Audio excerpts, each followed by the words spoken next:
Hey, welcome back to the Spot. I'm Asa Raymond. There were some unlikely heroes in Game Week 36. We'll be talking about them as we break down the top fantasy players in each of the 10 fixtures in Game Week 37.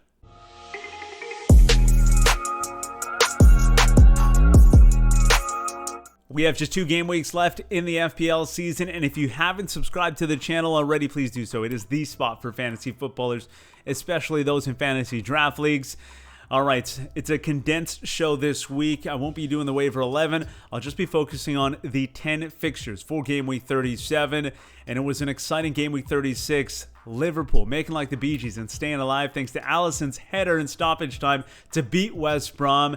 So all eyes on that fixture, obviously, but pressure now as well on Chelsea and Leicester, the marquee match of Game Week 37. So I'll be talking about the top fantasy players for each of the 10 fixtures in Game Week 37, and I will be looking at their 4-game average. That's the form rating that I'll be using as we go through the top fantasy players in each of these fixtures. First match we're looking at, Manchester United hosting Fulham, and Bruno Fernandes is averaging 5.5 in his last 4 outings, and he has 2 goals in his last 3 Premier League matches, still leading the league for fantasy points as well. Wan-Bissaka on the defensive end averaging 4.25 in his last 4, and I anticipate that this is a match where they like to pick up a clean sheet. Fulham would like to see otherwise. Ivan Cavallero averaging 2.25 in his last 4. Ademola Lookman, it's been straight 2s for him in the last 4 weeks, so he's averaging 2 in his last 4. Moving on then, Southampton versus Leeds. Shea Adams, very good recently. 6 fantasy points on average in his last 4. 2 goals, 1 assist in his previous 2 matches. Meanwhile, James Ward-Prowse, consistent all season long. He's averaging 5 in his last 4. Really good season for him. 8 goals, 7 assists so far this campaign. Jack Harrison, averaging 5.75. It's been a really good season for him as well. He's coming off a 16-point performance against Burnley. Meanwhile, Stuart Dallas, matchup proof all season long. Doesn't matter who he's playing. He can produce if it's not defensively, on the attacking end as well. He's good for an assist or a goal, so he's averaging 5.5 in his last 4. Moving on then to Brighton versus Manchester City. Danny Welbeck averaging 6.25 in his last 4 matches. Very good numbers for him on the back end of the season. Pascal Gross, he's come on recently as well. 4.5 in his last 4. And then for Manchester City, speaking of players who've come on recently, Ferran Torres, very good. 7.75 in his last 4 and 11 points in the most recent match. Joao Cancelo averaging 4.5 in his last 4. And worth noting here, he started the last 3 matches for City. And that's always the question, right? With Pep Roulette, who's going to be playing for City? Well, some comfort in knowing that Cancelo has been starting and playing the full 90 recently. Take that for what it's worth. Now looking at Chelsea versus Leicester City. Chelsea, this is another situation where you don't know who's going to be playing for Thomas Tuchel week in, week out. Kai Havertz is averaging 4.5 in his last 4 matches, and I'll mention this as well. He didn't start in the FA Cup final against Leicester, so he might be one that Tuchel calls upon in this match. Antonio Rudiger averaging 2.5 in his last 4, and he's another player that I think will start for Chelsea in this match. Kelechi Iheanacho for Leicester averaging 6.5 in his last 4. James Maddison just returning to full match fitness. He's averaging 1.75 in his last 4 Premier League matches, I should say. And Everton versus Wolves now. Luca Digne averaging 5.75 in his last 4. He's been very good all season long when he's healthy anyway. Dominic Calvert-Lewin averaging 5.25 in his last 4 matches. And he has 16 goals coming into this one. He'd be looking to add to that number, obviously. For Wolves, Adama Traore and Fabio Silva, those have been the better players recently. And those are the 2 that I believe will play these last 2 matches for Wolves. Fabio Silva, let's start with him. The youngster seeing more minutes. I think that they want to get him minutes in these last few matches, and he's looked pretty good when given the opportunity recently as well. So might just be finding his feet now. Traore, you know what you're getting from him. He had a slow start to the season, but the assists have come recently in the last couple of months. So he's averaging 3.25 in his last 4.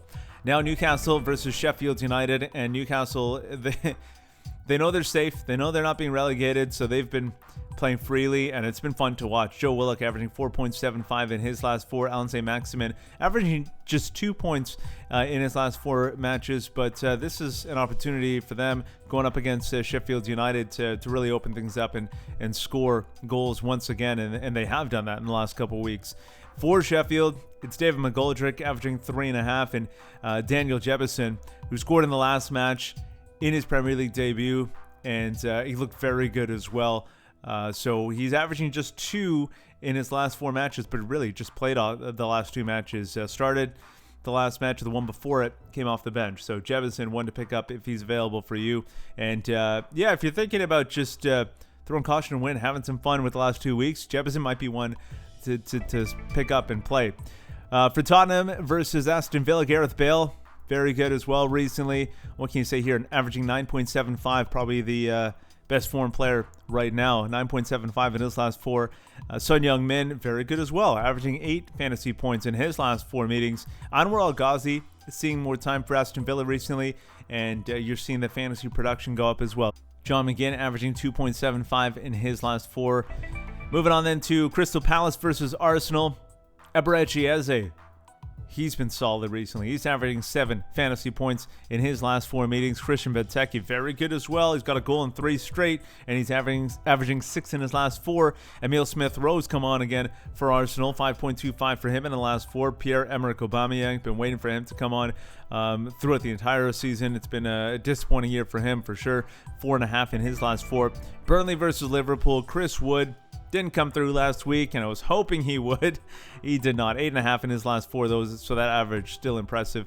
Ashley Westwood, 5.5 in his last 4. Mohamed Salah, this might be surprising to some because people have been disappointed with the way he's played fantasy-wise throughout the year. But honestly, you look at the numbers, and it's nothing to sneeze at. 8 fantasy points, averaging 8 fantasy points in his last 4, 5 goals in his last 7, 22 goals this season.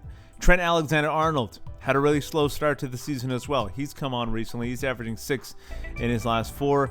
And finally, West Brom versus West Ham. Mateus Pereira averaging 6. He's been the best West Brom asset all season long. And by Diania, pretty good as well recently. 3.5 in his last 4. So he'll obviously be looking to pick up a goal in the next 2 matches. Didn't start the last game, so worth noting there as well. Keep an eye on that. Said Benrahma for West Ham averaging 4.5.